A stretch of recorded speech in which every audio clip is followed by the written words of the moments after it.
c'est Abdoukarim Bangoura. Je suis le chef des opérations agricoles de Ratoma, basé à Ratoma, mais couvrant toute la ville de Conakry.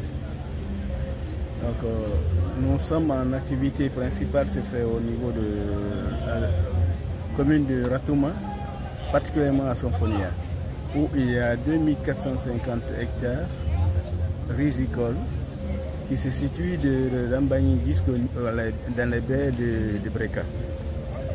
Quelles sont les activités principales de Conakry au niveau de l'agriculture? Les activités au niveau de l'agriculture dans Conakry se situent dans deux activités principales. La première, c'est la riziculture. En ce temps où nous sommes sur la riziculture parce qu'il y a excès d'eau, on ne peut pas faire le maraîchage. Et la seconde, c'est le maraîchage. Le maraîchage aussi a des difficultés qui sont liées à la gestion de l'eau. Cette gestion de l'eau ne peut être maîtrisée que quand il y a l'aménagement. Bon, la zone n'est pas complètement aménagée. C'était des anciens aménagements du premier régime qui sont défectueux. Présentement, nous sommes en difficulté. Nous devrions en faire des aménagements pour certaines retenues afin de faire l'agriculture qu'il se faut. C'est dû au manque de maîtrise de l'eau qu'il y a eu des deux activités qui sont nettement séparées. La première activité, c'est le maraîchage, d'où porte le nom groupement maraîcher. J'ai des groupements maraîchers des femmes de Sonfonia. Maraîchage, quelles sont ces activités? Donc, le maraîchage, c'est la production des légumes. Okay. Nous avons des genres de légumes que vous connaissez qui sont sur le marché guinéen. Et c'est ça qu'on produit. Nous le produisons en... Nous avons des aubergines, c'est des légumes fruits. Aubergines, gombo, tomates, jacatou et choses, potiron, comme vous entendez, jacatou, potiron, c'est le même. Et même les courgettes et tout ce que vous rencontrez comme maraîchage, poivrons, tout ça là on les produit. Ensuite, nous produisons les légumes feuilles. Les légumes feuilles, vous avez les amarantes, vous avez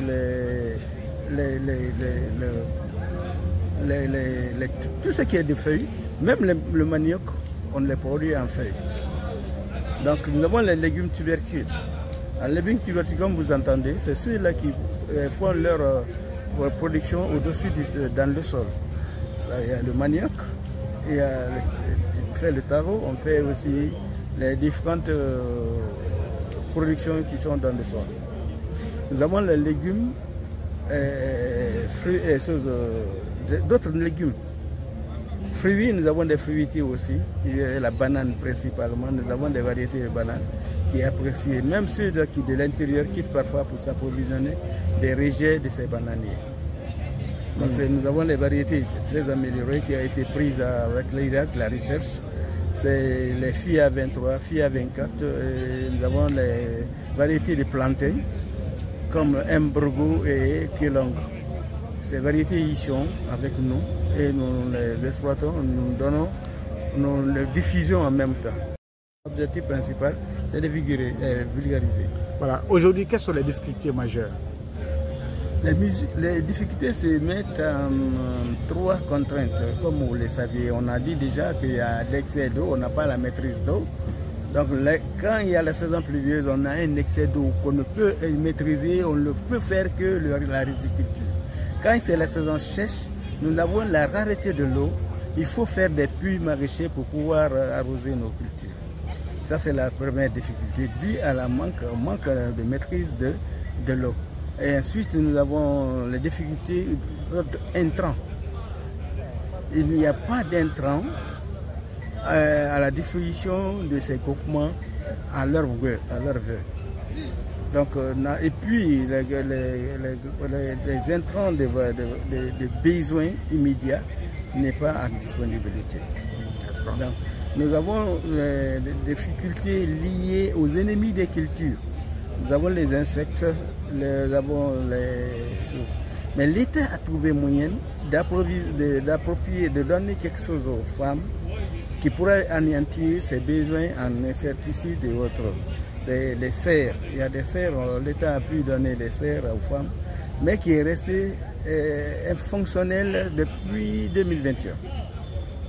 Nous avons fait des plaidoyers pour les femmes afin que ces choses soient structurelles et fonctionnelles.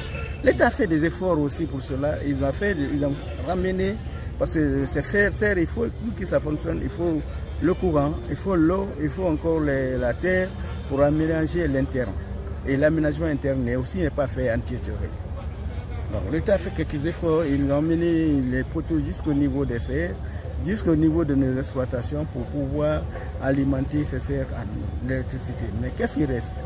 Il reste à faire l'installation interne qui nous lie à la DDG.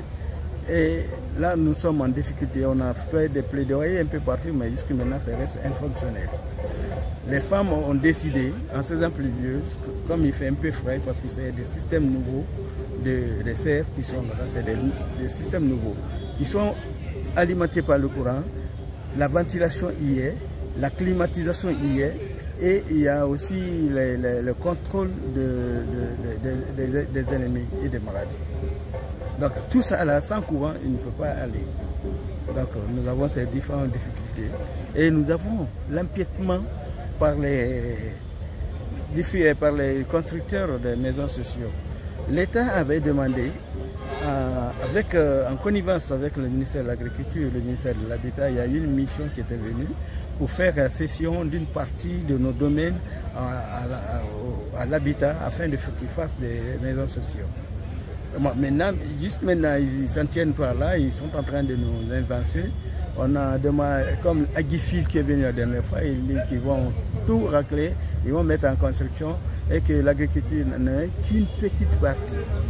Mais c'est une zone humide qui est normalement, même l'opinion internationale condamne qu'on exploite les zones humides au profit de ces cadres.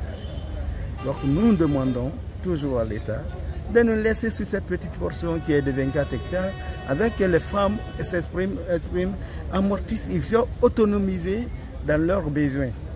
Mais si cela n'y est pas, nous avons des difficultés de gérer cette situation. C'est les grandes difficultés que nous avons. Et la zone aussi n'est pas en défense.